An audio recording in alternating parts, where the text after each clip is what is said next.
Aujourd'hui, je vais t'aider à choisir entre le useState et le réduceur. Je vais t'aider pour que tu puisses faire en sorte de choisir le meilleur hook dans ton cas. Donc, bienvenue dans mon guide complet pour choisir entre le useState et le useReducer. Donc, tu as sûrement rencontré un de ces deux problèmes. En fait, tu sais utiliser le useState ainsi que le useReducer, mais tu sais pas quel est le hook le plus adapté à ton cas pour garder ton code le plus propre possible. Et ensuite, le deuxième problème, c'est tu ne peux, tu ne sais pas vraiment s'il vaut mieux utiliser le useState ou le useReducer, donc tu es un peu perdu finalement, et tu ne sais pas comment choisir entre ces deux hooks. Et avant de commencer, si tu me connais pas, moi je suis Clément Touzé, mon but est de t'apprendre le React plus rapidement et plus facilement. Et justement, si en ce moment tu es perdu pour apprendre le React, que tu sais pas comment faire pour t'améliorer, que tu as des questions et que tu aimerais bien être soutenu et guidé durant ton parcours, eh bien je propose un accompagnement personnalisé sur 30 jours. Et si tu es intéressé, je te laisse cliquer sur le premier lien dans la description dès maintenant. Donc on définira tes objectifs afin que je puisse t'aider du mieux possible pendant ces 30 jours. Donc tout d'abord, pour choisir le useState, voici les deux règles que j'ai à te donner. Tout d'abord, tu vas utiliser le useState principalement quand tu auras des types primitifs en JavaScript, tels que des booléens, donc des nombres, des booléens, des numbers ou des strings.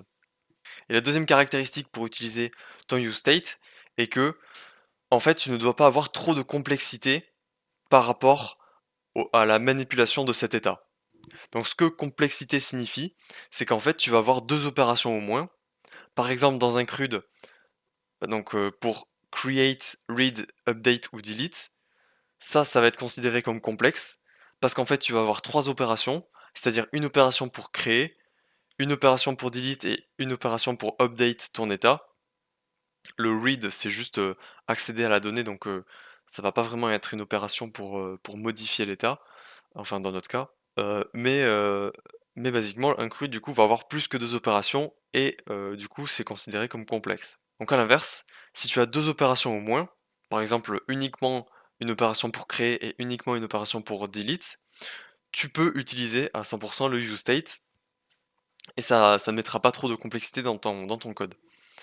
Donc par exemple, tu peux voir ici que si tu as un état avec le useState qui est tout doux, tu vas avoir uniquement deux fonctions pour gérer cet état, c'est-à-dire handle create et handle delete.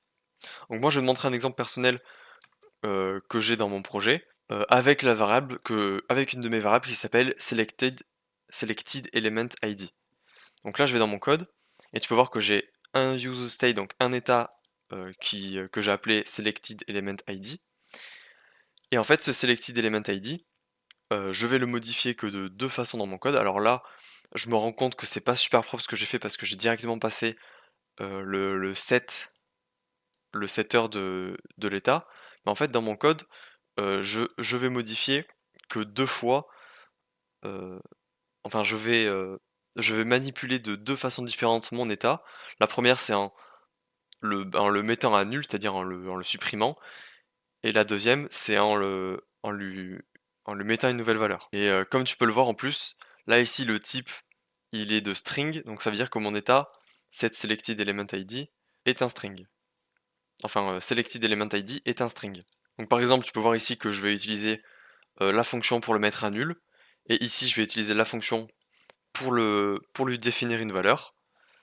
Donc j'ai deux manipulations différentes finalement, voire une seule qui est juste de changer mon état. Voire juste une seule qui est de changer la valeur de mon état. Ça dépend comment tu vois ça. Et en fait, dans ce cas-là, c'est bien d'utiliser un état, parce qu'en fait, j'aurais pu avoir une fonction handle, handle change selected element id, et une deuxième fonction que j'aurais pu appeler const handle reset selected element id. Voilà, et comme ça j'aurais pu dire dans la deuxième fonction j'aurais pu faire set selected element id à nul, et dans la première fonction set selected element id par la valeur que j'ai passée en paramètre, à savoir selected id. Voilà, et ensuite j'aurais pu le passer directement ici à la place de setSelectedElementID, j'aurais mis ces deux fonctions et je les aurais utilisées dans mon code. Donc ça, en fait, bon, je vais laisser ça parce que je pense que c'est plus propre pour moi dans mon cas, dans mon code de, de laisser ça comme ça.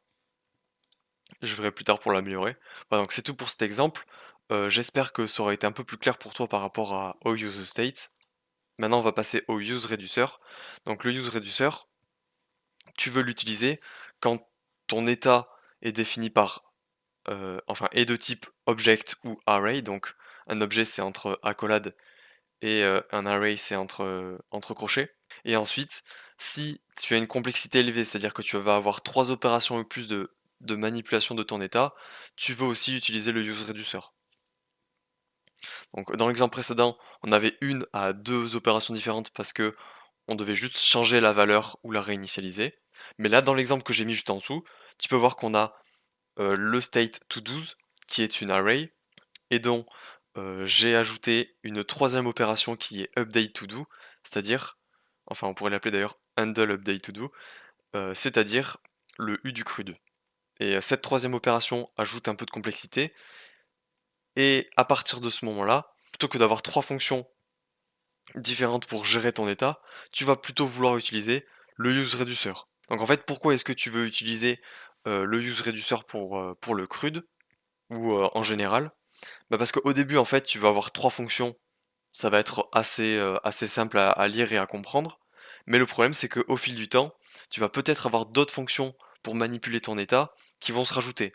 Par exemple, euh, imagine que tu vas, imagine que tu veuilles mettre à jour ou supprimer plusieurs to-dos en même temps, bah tu vas avoir une fonction update many to-dos et handle, enfin j'ai pas mis le handle, mais handle update many to-dos et handle delete many to-dos, et dans le but d'éviter de faire beaucoup de requêtes en même temps à ta base de données. Donc en fait, en gros, tu vas bulk la suppression, tu vas bulk la mise à jour de tes données plutôt que de le faire un par un dans ces deux fonctions. Et dans ce cas-là, dans ce cas où tu commences à avoir beaucoup de fonctions, en fait, il vaut mieux utiliser le useReducer et mettre et regrouper en fait tout en un seul endroit avec un switch ainsi que, qu'un réduceur, du coup, une fonction réduceur. Donc comme tu peux le voir ici, au lieu qu'on ait des fonctions au fur et à mesure qui s'ajoutent et qui sont dans ton code, dans ton composant, tu vas avoir un fichier séparé, ou au minimum une fonction séparée, qui est appelée réduceur, et qui contiendra un switch qui exécutera une action précise en fonction de ton type action. Donc là j'ai simplifié l'exemple pour que ce soit un peu plus lisible. Mais l'idée c'est que là, bah en fait, au lieu d'avoir 5 fonctions pour gérer chacune des opérations, tu auras un switch avec un case par action, par opération. Donc les avantages du useReducer sont d'abord les modifications de l'état sont réunies en un seul endroit, en une seule fonction avec le switch. En anglais c'est le single source of truth. Et deuxièmement, c'est facile à utiliser avec un use context. Donc en fait, tu vas avoir un état et une fonction dispatch à transmettre dans ton contexte plutôt que un état et chaque fonction pour chaque opération. Donc si je reprends mon exemple, tu peux voir ici qu'on a fait deux fonctions handle change et handle reset.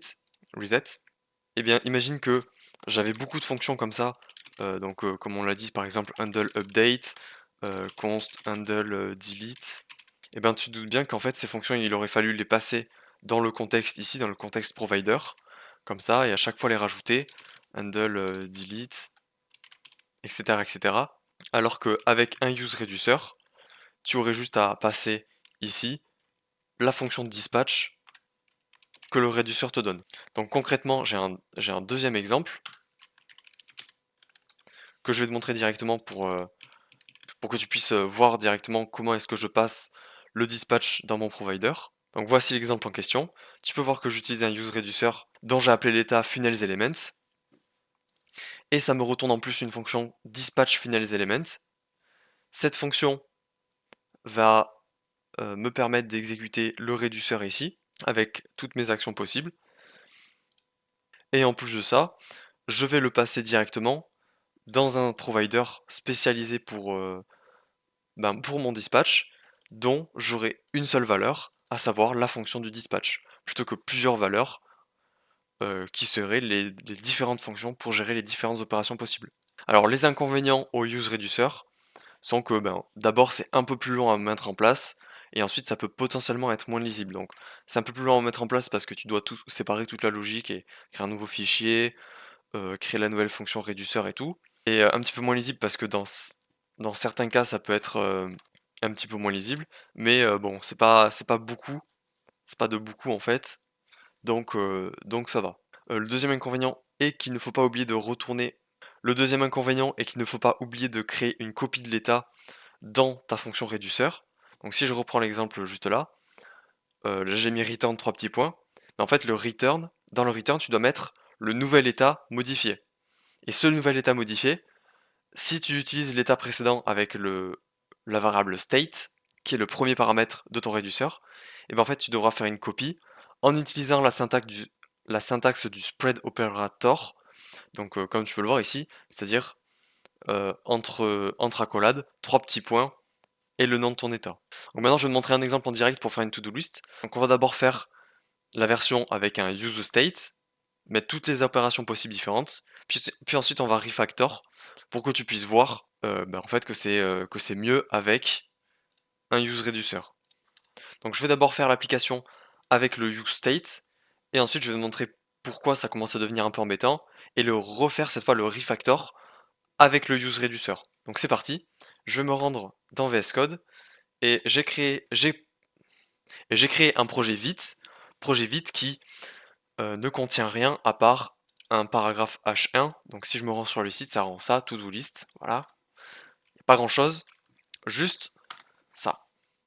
Donc la première étape va être de créer le composant qui va afficher toutes les to-dos. Donc je vais d'abord appeler ce composant, mais comme tu peux le voir, il n'est pas encore défini. Donc je vais créer un fichier to-dos. Dedans je vais y mettre, enfin un dossier to-dos. Dedans je vais y mettre Dedans, je vais mettre un fichier to-dos.tsx et je vais taper tsrafce pour que ça me génère directement un composant avec des props en TypeScript. Ce composant, du coup, devra afficher chacun des éléments de la to-do qu'on va définir grâce à l'état to-dos. Donc to-dos set to-dos égale use state entre parenthèses une liste vide. Je vais importer le use state. Et alors ça me dit que j'ai pas bien nommé mon composant, donc je vais le renommer avec un T majuscule parce que je voulais le renommer. Voilà, tout 12. Et je vais juste typer le useState parce que j'utilise TypeScript et en général c'est mieux pour toi aussi de typer ton application. Donc on va dire que ça me retourne, que le useState me retourne un état qui est une liste de to-do. Donc l'objet to-do, je vais l'appeler to-do-type. Et les crochets, c'est pour dire que j'ai une liste de to-do. Ce type-là, je vais le créer dans un fichier que je vais appeler types et to-do-types, type sans s. Maintenant, il faut l'exporter pour qu'il soit disponible partout dans l'application. Donc export type to-do type égale entre crochets. Il va prendre un ID qui sera un string généré aléatoirement, un title qui sera aussi un string et une description qui sera cette fois optionnel, enfin qui sera dans ce cas optionnel, et qui est aussi un string. Je vais pouvoir maintenant importer ce type en faisant CTRL espace, puis je clique sur l'import automatique, et je peux afficher cette liste en faisant entre accolades todo.map, donc pour chacun de ces todo, je récupère la todo actuelle, et je l'affiche, donc ça permet de dire je retourne directement ce qui est entre parenthèses, et entre parenthèses je vais mettre du JSX qui va être en fait ma to-do qui sera un composant sans enfant et qu'on va créer maintenant. Donc je vais le créer, donc je vais appeler un fichier todo.tsx et refaire la même manipulation tsrafce. Je supprime l'import de React, on en a besoin. Je remplace ça par ça et je vais maintenant afficher ma to-do. Donc on va afficher le titre sous forme de H2 et la description sous forme de paragraphe. Mais maintenant, il nous faut le titre et la description, et on va le récupérer depuis l'objet todo qu'on passera en props, qui sera du coup de type todo type. Ça veut dire que je peux récupérer maintenant le titre en faisant une accolade todo.title et la description en faisant todo.description. Ok, il reste plus qu'à importer le composant todo, passer en clé todo.id et passer en props todo qui sera la même chose que la variable todo. Donc le site n'affiche rien pour l'instant parce qu'on n'a rien dans la liste, mais si je crée mon premier objet qui aura comme idée UID, un titre et une description, ça marchera. Le UID, ça va être une fonction que je vais importer de la bibliothèque UID tout simplement. Donc npm i-uid dans le terminal, ça me l'installe. Je vais pouvoir l'importer ici en faisant import v4, donc c'est le nom de la fonction qui me permet de générer l'ID automatiquement. As UID, donc moi je vais le renommer sous forme de... Enfin, je vais le renommer pour qu'il ait le nom UID, afin de pouvoir l'utiliser de cette manière-là. From UID. Et là, ça me met une erreur en fait. Le fichier de déclaration du module UID est introuvable parce qu'en fait, la bibliothèque UID, je pense qu'elle elle est écrite en JavaScript, je sais pas trop, mais souvent c'est ça. Et donc dans ce cas-là, tu es obligé d'installer une deuxième bibliothèque qui permet en fait de générer des types pour la bibliothèque en question. Donc je vais juste copier le message et faire npm i savedev types uid pour m'installer les types, ça m'enlève l'erreur et je peux continuer. Donc title, je vais mettre titre 1 et description description 1. Donc je retourne dans mon composant app, j'importe todo et comme on va pas passer de paramètres, je vais pouvoir supprimer ça et sauvegarder. Donc si je retourne sur le site, ça m'affiche bel et bien ma première todo. Et si j'en mets plusieurs, du coup ça va m'en afficher plusieurs, comme tu peux le voir. Donc je vais en créer une deuxième. Donc titre 2, description 2. Et maintenant on va pouvoir passer à aux opérations du CRUD de cet état. Donc on va commencer par faire la suppression d'une tâche. Donc je vais faire un bouton dans le composant todo qui, lorsqu'il sera cliqué, appellera une fonction handleClickDelete. Cette fonction, on va la définir dans le composant et on va l'appeler du coup pareil, handleClickDelete. Et maintenant on veut supprimer la tâche. Et pour supprimer la tâche, on va devoir appeler une fonction de suppression dans le composant todo. Et cette fonction appellera directement cette todo parce qu'en fait on ne peut pas faire ça en fait. Je peux pas faire set todo égale set todo et le supprimer ici en faisant en utilisant la fonction set todo parce qu'en fait c'est une mauvaise pratique de programmation. Ce que tu dois faire, c'est créer une fonction handle delete, la passer en props, la définir dans ton composant parent, et là ici tu dois appeler la fonction setToDo. Voilà. Donc cette fonction handleDelete va prendre en paramètre un ID qui sera du même type que ToDoType de ID. Donc cette syntaxe en fait me permet de récupérer le type que j'ai défini dans le type ToDoType, qui est un string. Maintenant je vais vouloir supprimer cette ID, et pour cela, je vais récupérer dans mon setToDo mes ToDo, et je vais retourner todo.filter. Donc filter me retourne une liste qui contiendra tous les éléments dont la fonction passée en paramètre retourne true. Donc si là ici ça me retourne true, ça veut dire que je vais ajouter l'élément à la liste dans la liste qui va être retournée. Donc si cette syntaxe là me permet de retourner tous les éléments, et si je mets false, ça va me permettre de retourner aucun élément, donc une liste vide. Nous dans notre cas, on veut que la tâche dont l'id est égal à l'id passé en paramètre soit supprimée, c'est-à-dire que la tâche dont l'id est égal à id ne soit pas ajoutée dans la liste finale que le filter retourne. Et pour ça, il faut que tu passes en premier paramètre de ta fonction la variable todo, donc c'est la todo actuelle dans la liste, parce que ça va itérer à travers la liste. Et si le todo actuel est différent de mon id, donc si cette condition est vraie, c'est-à-dire que si mon to-do actuel n'est pas l'idée que je cherche à supprimer, alors je garde l'élément actuel. Donc je ne le supprime pas. A l'inverse, dès que mon todo.id sera de la même valeur que id, ça retournera faux. Donc ça voudra dire que je ne le garde pas et donc je le supprime de ma liste. Il reste plus qu'à ajouter dans le composant todo la fonction pour qu'on vient de faire, donc handle delete todo, et je vais l'appeler dans la fonction handleClickDelete en lui passant todo.id parce que todo c'est un composant et on aura un id pour chacun de ces composants. Il reste plus qu'à le mettre dans le type, donc le type ça va être une fonction qui prend en paramètre un todo type de id, donc un string, qui retourne void, donc qui retourne rien. Voilà.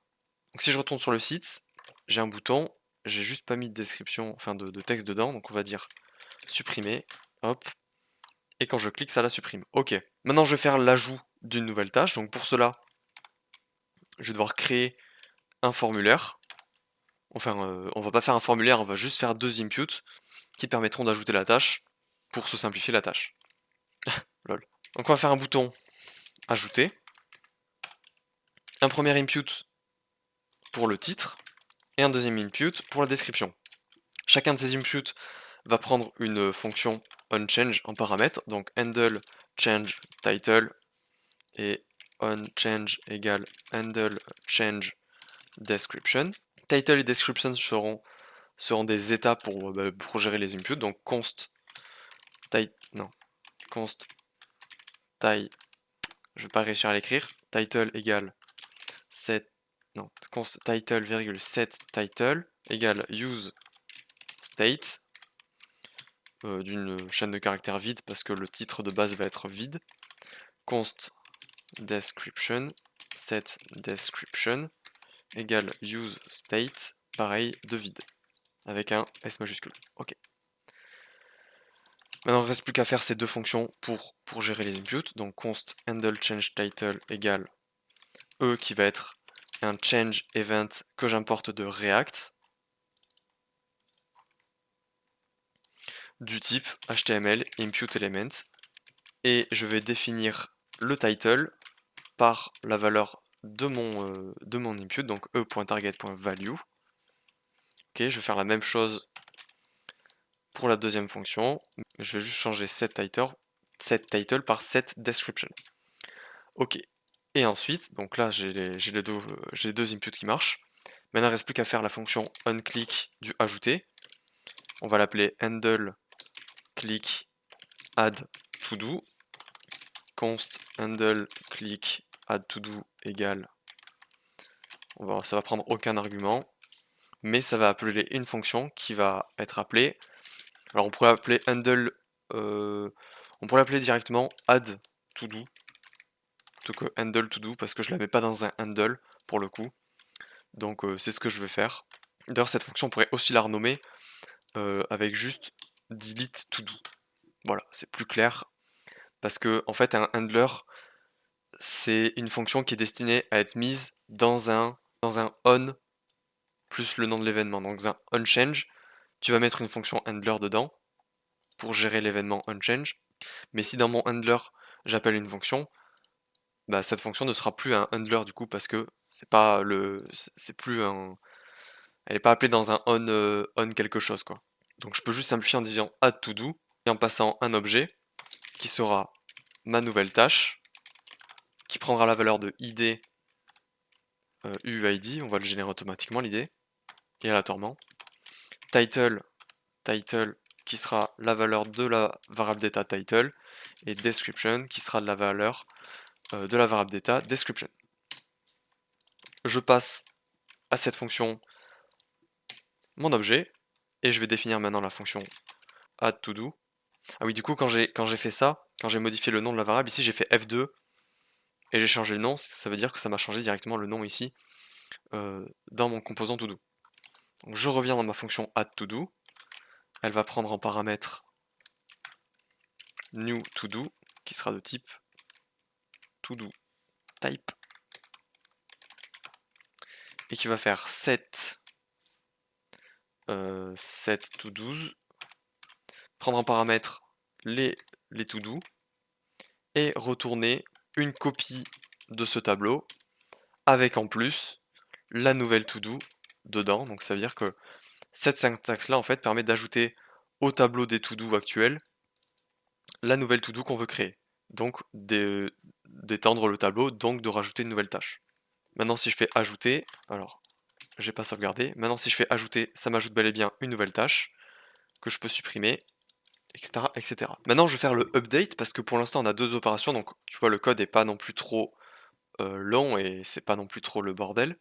Mais à partir du moment où on commence à rajouter une troisième fonction qui va permettre de mettre à jour la to-do, bah en fait tu peux voir que ça commence à être un petit peu, le bordel quoi. Cette fonction prendra en paramètre updated to-do, qui sera pareil de type to-do type. Et là on va d'abord trouver l'index de la tâche actuelle, donc de la tâche qu'on veut mettre à jour. Sinon on va rien faire, on va juste return sans rien faire. Ou retourner une erreur, ça dépend comment tu veux le gérer, mais nous on va juste dire return. Pour cela on va utiliser la fonction findIndex, qui prend en paramètre une fonction, et qui retourne le premier élément trouvé, enfin lorsque la fonction retourne true. Donc dans notre cas ça va être lorsque l'élément est égal à updatedToDo.id, donc élément.id égale updatedToDo.id. Donc pour trouver l'index je vais devoir faire set to12. Pareil, je prends mes to12 et je vais récupérer à ce moment-là l'index, donc find index. Ah oui, j'ai oublié de mettre un T majuscule ici, voilà, comme ça, c'est mieux. Je vais récupérer cette valeur dans une fonction que je vais appeler, dans une variable que je vais appeler new to12 égale to12.findIndex, et le findIndex du coup va prendre en paramètre une fonction qui prend en argument la valeur courante lorsqu'on itère à travers la liste to12. Et si cette valeur courante, donc la tâche .id, est égale à mon updated to-do.id, alors je veux récupérer son index au courant. Maintenant ça dit que ça retourne -1 si aucun élément n'a pas été trouvé par la fonction findIndex. Donc je vais faire if new to12 égale -1. Je vais juste retourner ma liste des to-12. Ici tu peux mettre, enfin tu peux faire en sorte de déclencher une erreur, sinon, comme ça te permettra d'éviter d'avoir des problèmes en fait où tu te dis: «Ah c'est bizarre ça met pas à jour ma liste», alors qu'en fait c'est juste que tu as un mauvais ID dans ton code. Donc si ça passe, c'est qu'on a trouvé un ID, et donc ça veut dire que je vais devoir changer à l'index, du coup à l'index. Ah oui, je me suis trompé ici, c'est pas new to do mais ça va être l'index, donc index égale -1, ok. Et const, on va dire to12 copy, donc on va faire une copie de la liste to do, pour éviter de modifier directement la liste to do. Et ensuite, on va dire to12 copy de index va prendre la valeur de updated to do. Ah, je me suis encore trompé ici, c'est un tableau et pas des accolades. Et j'ai encore oublié un autre truc ici qui est le D. Voilà, donc là c'est bon, on a assigné la nouvelle valeur, on a mis à jour de la nouvelle valeur de notre to do. Maintenant, on va pouvoir retourner cette liste, donc return to do copy. Voilà, et comme on a déjà fait une copie ici, on n'a pas besoin de refaire une autre copie comme ça ici. Donc il ne reste plus qu'à utiliser cette fonction update to do qu'on va passer dans le composant todo. Update todo égale update todo. Et dans le composant todo, maintenant on va la rajouter en faisant update todo new todo de todo type qui retourne void. Oui, parce que ici on a fait un return, mais le return il est dans le set todo. Donc en fait c'est juste pour définir la nouvelle valeur de notre liste de tâches. Ok, et donc là, eh bien pour modifier le to-do, tu as plusieurs solutions possibles. Tu peux faire par exemple un input qui sera affiché uniquement quand tu cliques sur le bouton modifier le titre par exemple, ou modifier la tâche, donc la to-do. Et comme je l'ai dit, en fait, tu auras un deuxième bouton qui dira modifier la tâche et qui en fait affichera ces inputs ici. Donc je pense que c'est ce qu'on va faire là. Donc const display edit to do set edit to do égale use state de false. Donc j'ai importé le use state. Et ce bouton, lorsque tu vas cliquer dessus, donc handle click edit to do, ça va juste afficher les inputs pour changer les valeurs de la liste. Donc set edit to do à l'inverse, donc à l'inverse de la valeur de to do, de edit to do, donc edit to do, comme ça. Voilà. Et le input ici, bah du coup on va l'afficher que quand edit to do est à true. Sinon on va afficher nul. Donc je vais créer une div où je vais mettre deux inputs pour modifier la description et le titre. Value égale, je vais faire la même chose que dans le to-do ici. Je vais faire un const title et const description qui seront, je vais faire deux états quoi. Et je vais mettre title, description. Et donc ces deux states qu'on a créés pour gérer les inputs pour modifier l'état, enfin la tâche, prendront en valeur par défaut todo.title et todo.description. Et là, alors là, j'ai pas fait exprès de faire cette erreur, mais en fait, j'ai créé un état à partir d'un autre état ici. Et ça, en React, tu veux pas faire ce genre de cas, parce qu'en fait, tu peux dire, ah oui, c'est bien, je crée mon état à partir d'un autre état, ok, c'est cool, mais ça risque de nous créer des bugs dans l'application, donc en fait, ce que tu peux faire, c'est directement enlever le useState finalement, et juste mettre const title égale, tu peux enlever aussi le useState, comme ça, const description. Et en fait, en faisant ça, du coup, tu évites de recréer un état à partir d'un état. Donc, c'est des bonnes pratiques en programmation, en React. Et maintenant, je peux juste continuer mon développement normal en faisant value égale title. Mais lorsque onChange, du coup, je vais vouloir modifier la liste de to-do. Donc, handle change, handle update to-do. Donc là, je mets le handle update parce que je l'ai mis directement dans un onChange. Donc const handle égale l'event, ce sera change event de HTML input elements. Et je vais dire update. Alors j'ai oublié de le passer en paramètre, mais ça va être update to do. Et je vais lui passer un objet, du coup la liste actuelle, c'est-à-dire to do. Et le titre modifié, donc e.target.value. J'ai juste oublié d'importer change event de React. Voilà, je vais faire la même chose, mais cette fois pour le deuxième input. Du coup, on va renommer cette fonction et le changer en handle update title. Et le deuxième, on va l'appeler change description. Donc je vais copier ça et changer le title par description. Handle change, bon, je vais juste copier ça, voilà, description. Et dans la fonction, je vais changer le titre par description. ça me permettra de faire en sorte que lorsque je clique sur modifier la tâche, ça m'affiche mes deux inputs qui auront la valeur du titre et de la description. Donc. Et du coup maintenant quand je change, ça me modifiait directement le titre et la description. Donc, ah oui d'ailleurs je peux juste renommer le bouton pour que ce soit un peu plus clair. Edit, ouvrir, menu d'édition, on va mettre ça pour l'instant. Voilà. Ouvrir slash fermer. Et voilà. Donc là on peut modifier la tâche. Donc ça c'était pour la première partie du projet, à savoir juste faire une liste de tâches où on peut créer, mettre à jour et supprimer des éléments. Maintenant je vais faire en sorte de refactor tout ça avec un use reducer. Donc la première étape va être de modifier le useState par un use reducer. Ok. Et le use reducer prend deux paramètres obligatoires. Le premier qui est la fonction reducer.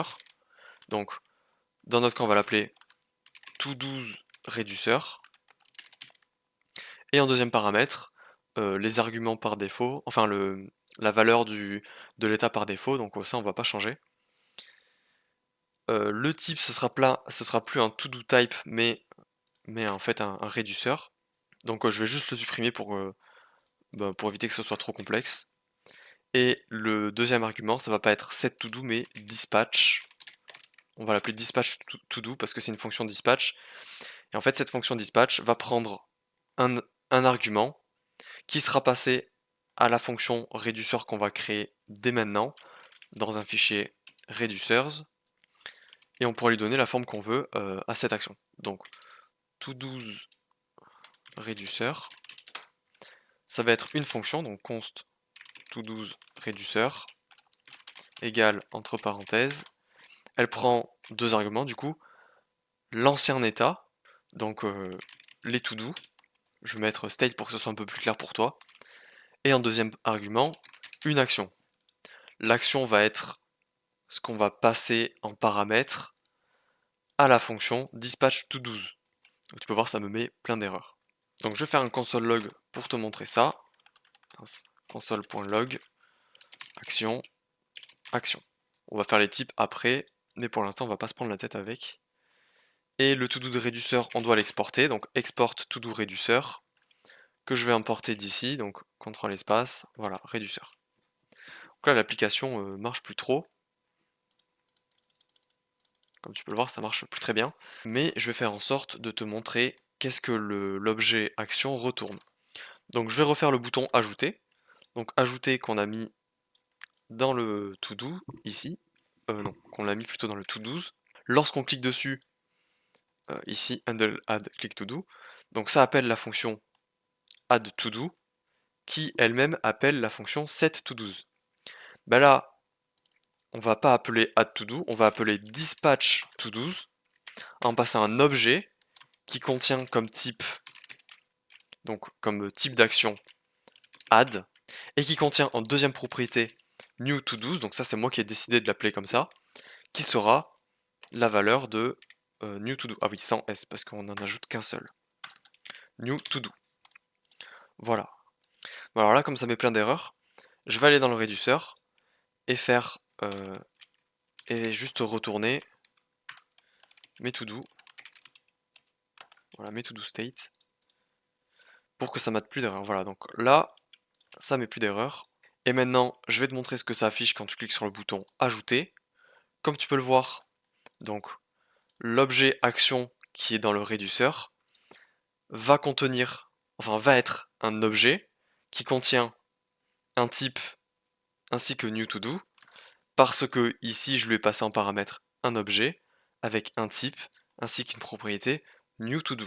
Donc voilà pour ce que c'est que l'objet action qui est retourné. Donc finalement action, en résumé action c'est ce qui est passé en paramètre à la fonction de dispatch. Et maintenant il ne reste plus qu'à faire le switch pour dire action.type, donc en fonction du type de l'action que je fais, j'exécute quelque chose. À savoir que, je ne l'ai pas précisé, ce que tu vas retourner ici, dans ta fonction to do réduceur, ça va être la valeur de ton nouvel état. Donc dans notre cas, ça va être des to do type, to do type sous forme de liste, donc une liste de to do. Mon add va retourner ici la valeur de add to do et je vais lui passer en paramètre mes to do's et la nouvelle to do, donc action.new to do. Comme ça, après, on n'a plus qu'à aller dans le composant to do's, copier donc CTRL X et coller la fonction ici et remplacer le set to do's, en fait remplacer ici principalement tout ce qu'on a fait par return to do's virgule new to do, et maintenant j'ai plus qu'à les passer en paramètre, donc to do qui va être to do type d'une liste, new to do type, voilà. Et ah oui, je me suis trompé, c'est pas to do mais to do state pour que ce soit un peu plus clair pour toi. Et évidemment, j'ai pas fait, j'ai pas mis le case. Donc voilà, donc ça c'est bon. On a réussi à faire l'action pour modifier une to do sous forme d'ajout. Donc c'est à dire que maintenant je peux ajouter une to do. Donc si je mets titre et description ici, et que je clique sur ajouter, ça m'ajoute bel et bien ma to-do. Donc il ne reste plus qu'à refactor le reste, c'est-à-dire faire le cas lorsqu'on veut supprimer une to-do.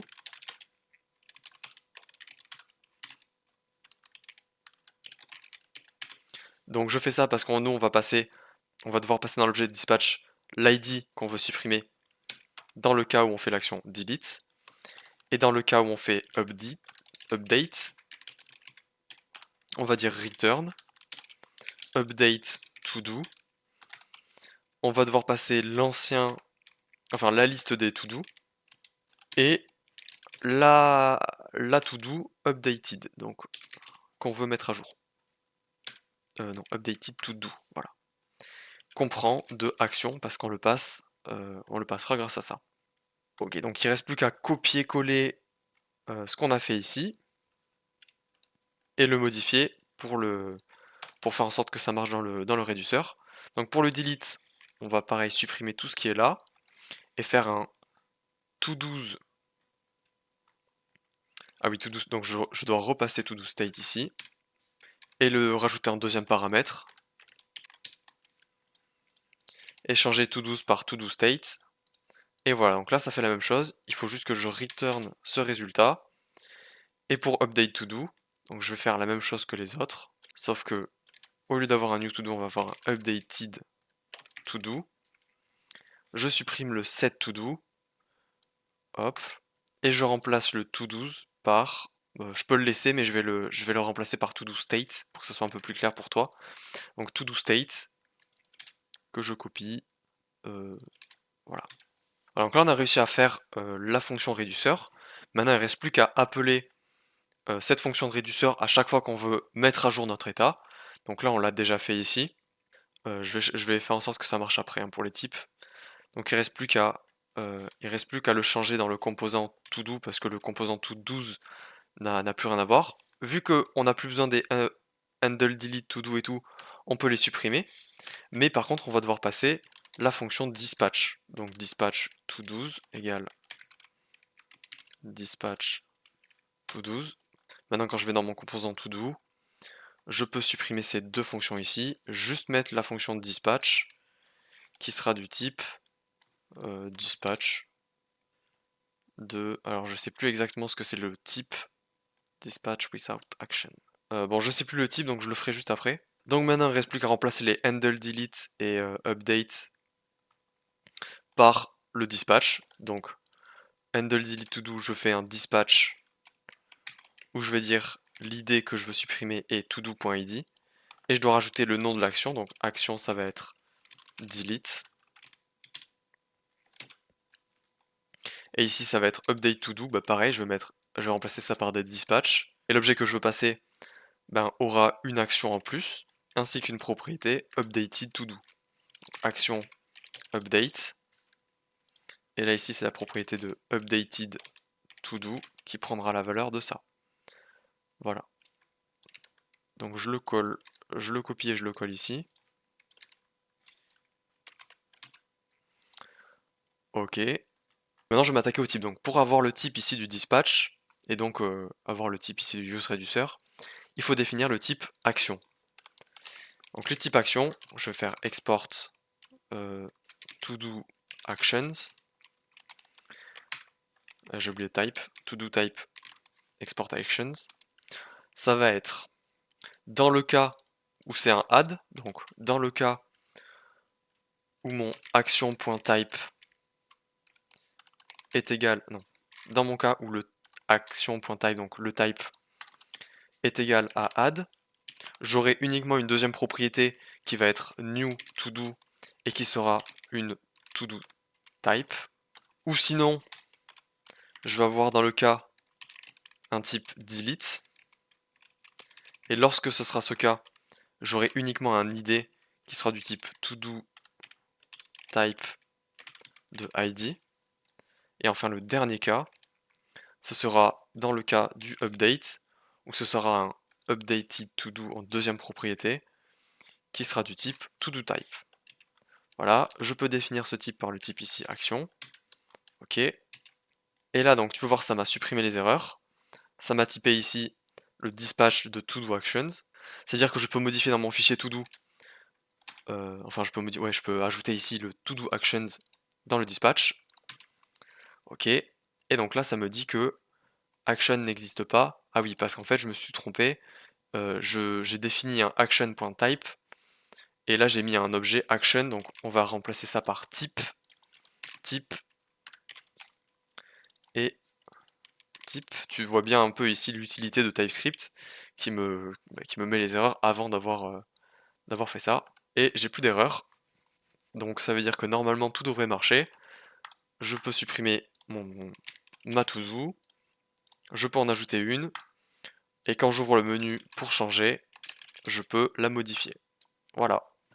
Donc là tu as réussi à refactor ton to-do, donc c'est-à-dire un useState vers un useReducer, afin d'extraire la logique lorsque ton useState en fait commence à avoir un peu trop de complexité et donc rendre ton code plus propre.